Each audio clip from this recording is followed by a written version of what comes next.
आप सभी को नमस्कार। अपने टू द पॉइंट कार्यक्रम में एक बार फिर से आप सबका स्वागत है। आज हम बात करने वाले हैं DRDO के बारे में। आप सब जानते हैं, विशेषकर जो मध्य प्रदेश राज्य विशेष से हैं, उनके सिलेबस में, उनके पाठ्यक्रम में दिया हुआ है कि विभिन्न संस्थाओं के बारे में आपको पढ़ना है, चाहे वो DRDO हो, इसरो हो, इस प्रकार की जो भी संस्थाएं हैं सबके बारे में आपको पढ़ना है। तो चलिए हम बात कर लेते हैं आज DRDO के बारे में। और DRDO देखा जाए तो सभी परीक्षाओं के लिए महत्वपूर्ण है, क्योंकि लगातार प्रश्न आजकल विज्ञान और प्रौद्योगिकी से बन रहे हैं, जिसमें DRDO इसरो की महत्वपूर्ण भूमिका है। तो DRDO के बारे में सबसे पहले बात आती है कि इसका फुल फॉर्म क्या है। तो इसका फुल फॉर्म है defence research and development organisation. ये तो आप सबको पता ही होगा और पता भी होना चाहिए, ठीक है। इसका हेडक्वार्टर कहाँ पे है? तो इसका जो मुख्यालय है वो नई दिल्ली में है। इसके बाद DRDO से जो महत्वपूर्ण प्रश्न बनता है वो अक्सर इस प्रकार की जो भी संस्थाएं होती हैं उनका जो मोटो होता है, मोटो या आदर्श वाक्य कह लीजिए, तो उनके आदर्श वाक्य से भी प्रश्न बनते हैं। तो DRDO की बात करें तो DRDO का आदर्श वाक्य क्या है? तो इसका आदर्श वाक्य है बलस्य मूलम विज्ञानम।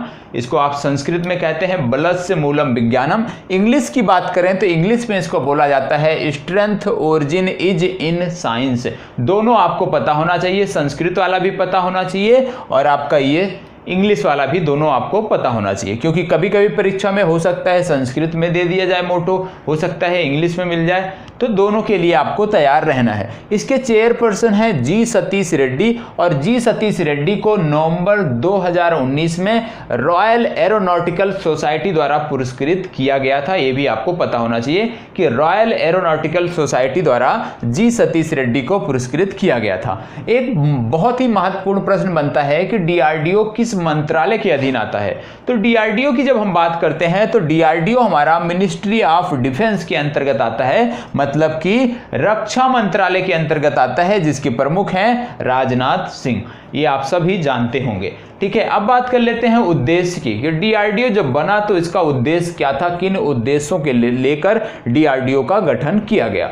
तो DRDO से पहले भारत में क्या था कि भारत में जो हमारे सैन्य हथियार होते हैं, इस प्रकार जो तकनीकी से संबंधित चीजें होती हैं, वो भारत में नहीं बनती थी। तो DRDO की स्थापना के बाद से इसका उद्देश्य ही था कि डेवलपिंग डिफेंस टेक्नोलॉजी, मतलब रक्षा क्षेत्र में अनुसंधान करना, रक्षा क्षेत्र में कार्य करना। DRDO का यही मोटो था, यही उद्देश्य था। इसमें देखा जाए तो एरोनॉटिक्स के क्षेत्र में भी DRDO ने बेहतर काम किया है।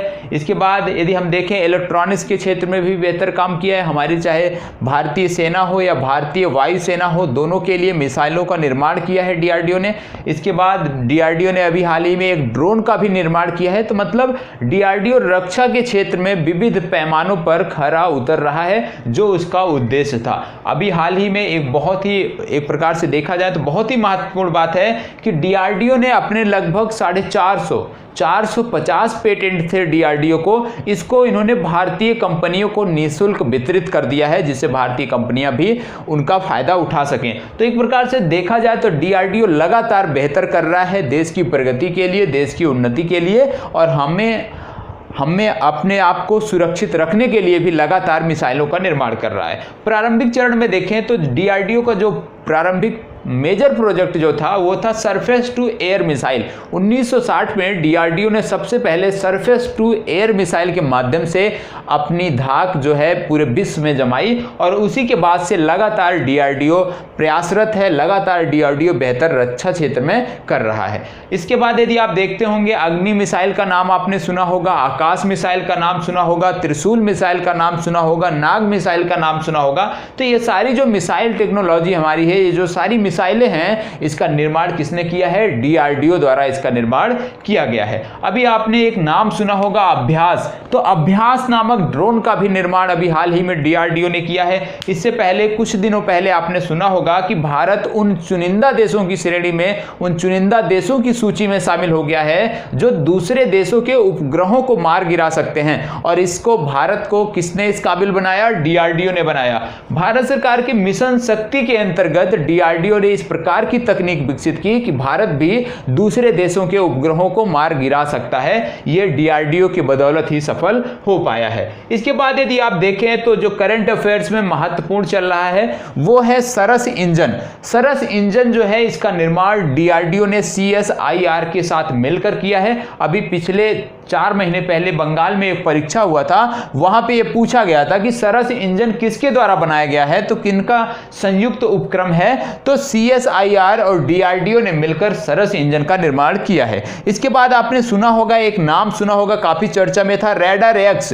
रैडर एक्स था कि विस्फोटकों का पता लगाने के लिए यह कुछ दूरी से ही, कुछ सैकड़ों दूरी से ही, मतलब 400 या 500 मीटर की इसकी रेंज है, उतनी दूरी से ही ये विस्फोटकों का पता लगा लेती है। और ये चर्चा में इसलिए था कि इसकी मांग की जा रही थी कि जम्मू कश्मीर में जो हमारे सुरक्षा बल हैं, जम्मू कश्मीर में जो सेनाएं लगी हुई हैं आतंकियों का सफाया करने के लिए, जम्मू कश्मीर को सुरक्षित रखने के लिए, तो उन सबको इस रैडर एक्स डिवाइस से जो है लैस किया जाए, जिससे जो उनकी जानें जाती हैं, जो आतंकवादी छुपकर वार करते हैं, जिससे उनको सुरक्षित रखा जा सके। तो ये काफी चर्चा में था। रैडर एक्स विस्फोटकों का पता लगाने के लिए एक उपकरण है और इसको डीआरडीओ ने IISc बेंगलुरु के साथ मिलकर बनाया है, ये आपको पता होना चाहिए। तो करंट में क्या क्या चल रहा है, 2 से 3 चीजें हैं डीआरडीओ के संबंध में, वो आपको पता होना चाहिए। और आप ये सब जानते होंगे कि कोविड-19 के संक्रमण के दौर में डीआरडीओ स्वास्थ्य क्षेत्र में भी बेहतर कर रहा है। डीआरडीओ लगातार वेंटिलेटर हो गए, मास्क हो गए या अन्य प्रकार के जो भी उपकरण है जो मेडिकल क्षेत्र को वर्तमान समय में जरूरत है, इन सब में बढ़ चढ़कर भाग ले रहा है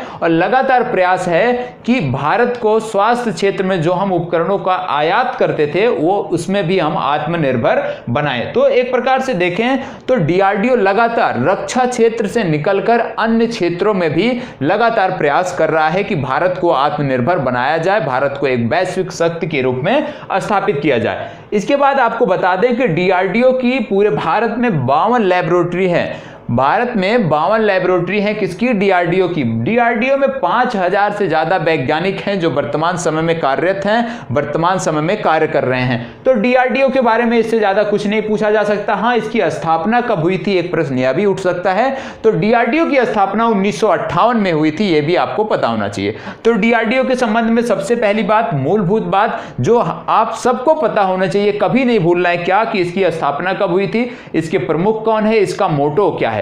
तो मोटो, प्रमुख और स्थापना दिवस, ये आपको कभी भी नहीं भूलना है किसी भी संस्था के बारे में, ठीक है। रही बात इसके प्रमुख के बारे में, तो प्रमुख अभी जी सतीश रेड्डी हैं। हो सकता है 2022 में बात चल रही है कि इनका कार्यकाल समाप्त होगा, नए प्रमुख नियुक्त किए जा सकते हैं। तो जब भी इस तरह का कोई घटनाक्रम होगा वो हम आपको अवगत कराते रहेंगे। इसी प्रकार हमारे साथ बने रहें।